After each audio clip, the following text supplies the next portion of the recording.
नमस्कार, मैं हूं आपके साथ मयंक। तो देखिए, बड़ी खबर आ रही है मिडिल ईस्ट से।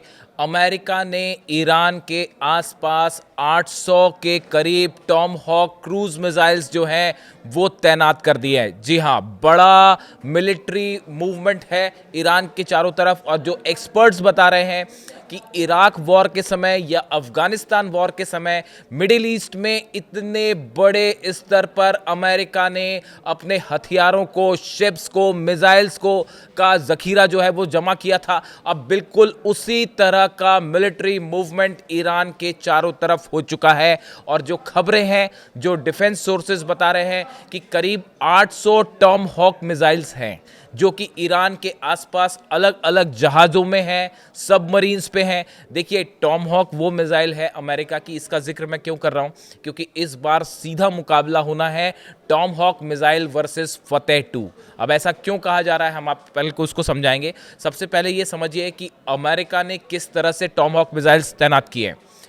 एयरक्राफ्ट कैरियर अब्राहम लिंकन पहुंच चुका है, आपको जानकारी है ही, ओमान की खाड़ी में है।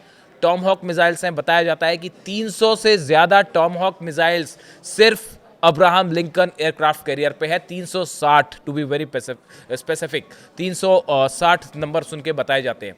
इसके अलावा जो डिस्ट्रॉयर्स हैं, जो ओमान की खाड़ी में हैं, जो अरब सागर में हैं, जो मेडिटेरियन सी में हैं, अलग अलग जहाज जो अमेरिका में हैं, अमेरिका के यहाँ पे तैनात हैं, उन सब में भी टॉम हॉक मिसाइल्स लगा दी गई हैं। और जो बार बार कार्गो प्लेन्स पहुँच रहे हैं अमेरिका के, जॉर्डन में, कतर में, सऊदी में, इन सब प्लेन से ये मिसाइल्स लाई गई हैं यहाँ पे। और बताया जा रहा है कि 800 से ज़्यादा मिसाइल्स जो है वो तैनात कर दी गई हैं। 5 बड़ी सबमरीन्स अमेरिका की, जो कि कुछ तो अब्राहम लिंकन जो इनका वो है उसके साथ ही चलती हैं, कुछ पनडुब्बियाँ वो हैं ही। इसके अलावा भी कुछ सबमरीन्स जो हैं वो मिडिल ईस्ट में ईरान के आसपास तैनात कर दी गई हैं। और इन सबमरीन से टॉम हॉक मिसाइल्स फायर की जा सकती है। यानी एक बड़ा अंदेशा ये जताया जा रहा है कि अगर ईरान पर हमला होता है तो वो अमेरिकन टॉम हॉक मिसाइल से हो सकता है, और वो सबमरीन से हो सकता है, शिप से हो सकता है, और अलग अलग इनके जो डिस्ट्रॉयर्स हैं उनसे हो सकता है। लेकिन इसका करारा जवाब देने के लिए, देखिए, मैंने आपको बार बार कहा कि ईरान ने इस बार हर अमेरिका की तरफ से जो भी स्टेप उठाए गए, इजराइल की तरफ से, इजराइल तो एक्चुअली कायदे में बहुत पीछे छूट चुका है ईरान को टक्कर देने के मामले में, अमेरिका की तरफ से जो भी स्टेप्स उठाए गए हैं उनका एग्रेसिव जवाब दिया है, एक कदम आगे बढ़ के जवाब दिया है। देखिए, खबर यह है कि 800 मिसाइल्स जो अमेरिका की तैनात की गई हैं अलग अलग इलाके में आसपास टॉमहॉक, उसका जवाब देते हुए 2000 मिसाइल्स ईरान ने तैनात कर दी हैं, जिसमें फतेह 2 मिसाइल्स हैं, जिसमें सेजिल मिसाइल है, जिसमें खुर्रम शहर मिसाइल है, और खैबर। देखिए, इसका जो डिप्लॉयमेंट हुआ वो भी बड़े स्ट्रेटेजिक तरीके से हुआ। 700 मिसाइल्स खैबर सीरीज़ की मिसाइल्स हैं, 700 जो कि ईरान ने अपने बॉर्डर पर तैनात की हैं, जिनके निशाने पर हैं अमेरिका के बेसिस। उसके बाद जब ये खबर आई कि अब्राहम लिंकन पहुंच चुका है और बड़े पैमाने में मिसाइल्स जो है वो अमेरिका से ट्रांसफ़र करके जॉर्डन पहुंच रही हैं। देखिए, जॉर्डन में जो अमेरिका का बेस है, एयर बेस है, वो अब ईरान पर हमले के लिए फॉरवर्ड बेस बन गया है। देखिए, जब कोई भी देश हमला करता है किसी भी देश पे, तो अपना एक एयर बेस जो होता है उसको फॉरवर्ड बेस कहलाता है, जिस बेस से आप जंग की शुरुआत करते हैं, या जो सबसे प्रमुख भूमिका निभाता है सबसे शुरुआती तौर पर होता है।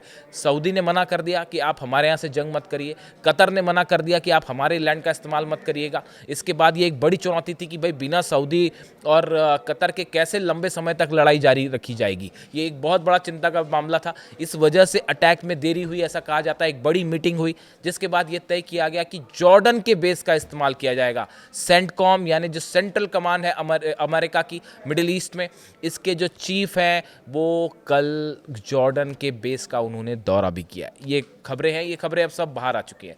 पिछले 7 दिनों के अंदर कम से कम 10 बड़े कार्गो जेट्स अमेरिका के जॉर्डन बेस पर पहुंचे हैं। F-15 प्लेन्स वहां पहुंच चुके हैं, F-35 जेट्स वहां पहुंच चुके हैं, और बड़ी संख्या में जॉर्डन में जो है वो फाइटर जेट्स पहुंच चुके हैं। यानी अगर लैंड बेस का किसी का इस्तेमाल होना है हमले के लिए तो वो होगा जॉर्डन का बेस। ये बात अब किसी से छिपी नहीं है, सामने आ गई है।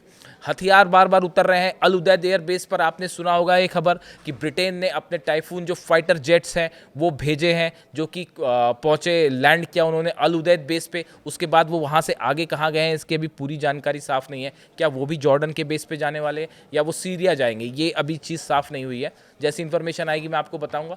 यानी कि आप देखिए, जॉर्डन में हथियार उतर रहे हैं, अल उदैद बेस पे उतर रहे हैं, सऊदी में उतर रहे हैं, लेकिन ये यहाँ से मूव हो जा रहे हैं। यानी ना सऊदी चाहता है ना कतर चाहता है कि हमारी लैंड का इस्तेमाल मत करिए, वरना वो मिसाइल्स आके गिरेंगी फिर ईरान की। ये सब जानकारियां हैं। इस बीच 2000 मिसाइल्स की जो बात हो रही है, देखिए 700 मिसाइल्स 800 मिसाइल्स तो ऐसी हैं जो खैबर सीरीज की मिसाइल्स हैं, जो कि तैनात कर दी गई जैसे अब्राहम लिंकन आया उसके पहले ही तैनात कर दी गई थी। जब अब्राहम लिंकन पहुंचा ओमान की खाड़ी में, उसके बाद जब ये खबरें आनी शुरू हुई कि बड़ी संख्या में हथियार आने शुरू हो गए हैं और बड़ा मूवमेंट है, उसके बाद ईरान ने अपनी मिसाइल सिटी से बताया जाता है 500 के करीब फतेह 2 सीरीज की मिसाइल्स जो है उसका मूवमेंट किया। 500 मिसाइल्स ऐसी हैं जो ईरान ने फतेह 2 सीरीज की जो है निकाल के अलग अलग लॉन्च पैड्स पे तैनात कर दी है। यानी आप अगर 800 खैबर मिसाइल है, 500 आप मान लीजिए, और तो 1300 आपकी मिसाइल्स ये हो जाती है। इसके अलावा सेजल और खुर्रम शहर 4, ये वो मिसाइल्स हैं सबसे ज़्यादा डेडली मिसाइल्स। सबकी रेंज जो है वो ईरान ने इंक्रीज करी है, मॉडिफिकेशन किया है, और जिसकी रेंज पहले 2000 किलोमीटर थी, अब वो बढ़ के उसको बढ़ा के 3000 3500 ऐसा करने की कोशिश की गई पिछले 6 महीनों के दौरान, 12 दिन की जंग के बाद। देखिए 12 दिन की जंग में आखिरी के जो 4 दिन थे वो टर्निंग पॉइंट थे। उस समय जो फतेह सीरीज की मिसाइल्स गिरी, सेजिल मिसाइल गिरी, इन मिसाइल्स की खास बात ये थी, इसमें MRV टेक्नोलॉजी थी, ये अपना रास्ता बदल सकती थी। चलिए मैं आपको एक छोटा सा तुलना बताता हूँ सरल शब्दों में कि टॉमहॉक मिसाइल भारी पड़ेगी या फतेह 2।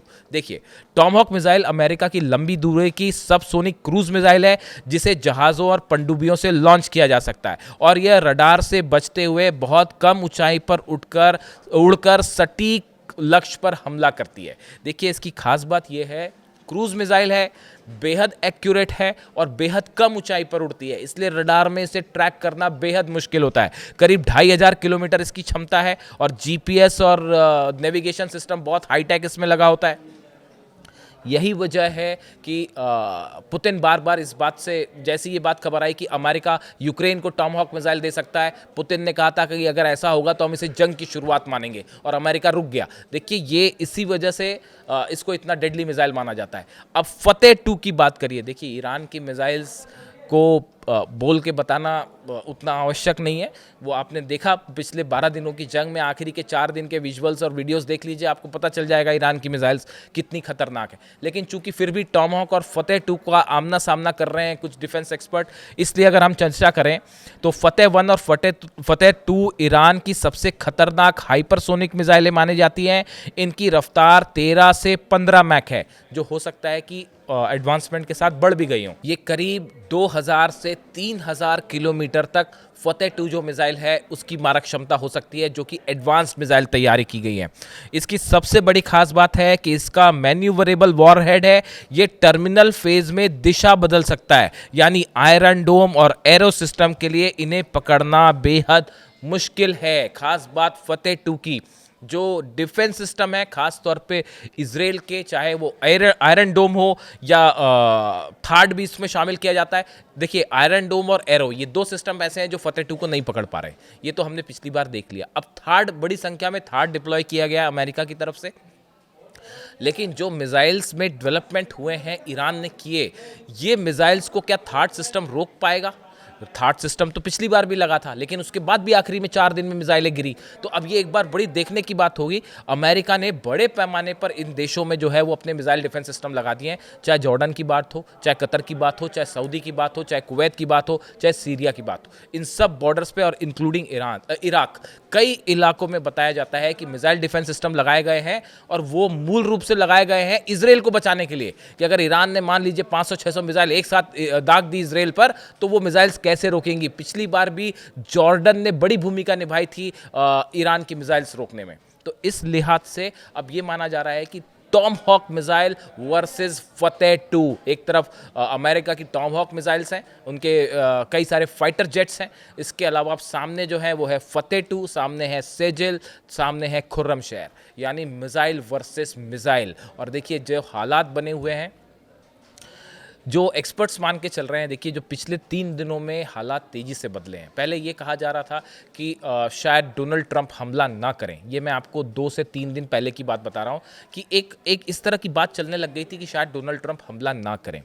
लेकिन क्या ये कोई प्लॉट तो नहीं है कि आप ये दिखाने की कोशिश करें कि अब हमला टल गया, अब हम हमला नहीं करेंगे और इसी बीच हमला कर दिया जाए? ईरान को इसी बात का शक है, इसीलिए ईरान एक कदम आगे की तैयारी कर रहा है। यहाँ पे जो है वो 500 मिसाइल तैनात हो जा रही हैं, वहाँ 2000 मिसाइल तैनात हो जा रही हैं।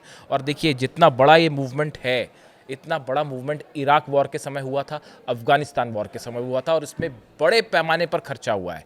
2-2, 3-3 एयरक्राफ्ट कैरियर जो है वो मिडिल ईस्ट की तरफ है। रूजवेल्ट भी पहुंच चुका है, अब्राहम लिंकन पहले ही पहुंच चुका था, और बड़े संख्या में हथियार, मिसाइल्स, इनका मूवमेंट है। बस B-2 बॉम्बर्स पर नज़र है। एक बार फिर मैं रिपीट करूँगा, ईरान पर हमला मतलब B-2 बॉम्बर का इस्तेमाल 100% होगा, और अभी तक फिलहाल B-2 बॉम्बर्स के मूवमेंट की खबर नहीं है। इस पर हमारी नज़र बचनी हुई है। इससे जुड़ा जो भी अपडेट होगा आप तक पहुंचाएंगे। लेकिन ये जितना बड़ा मूवमेंट किया है अमेरिका ने, ये इस बात की ओर इशारा कर रहा है कि जंग आज नहीं तो कल कुछ ना कुछ बड़ा ज़रूर होने वाला है, और ईरान के मिसाइल्स इसके लिए तैयार हैं। इससे जुड़ा जो भी अपडेट होगा मैं आप तक पहुँचाऊँगा। Thank you so much.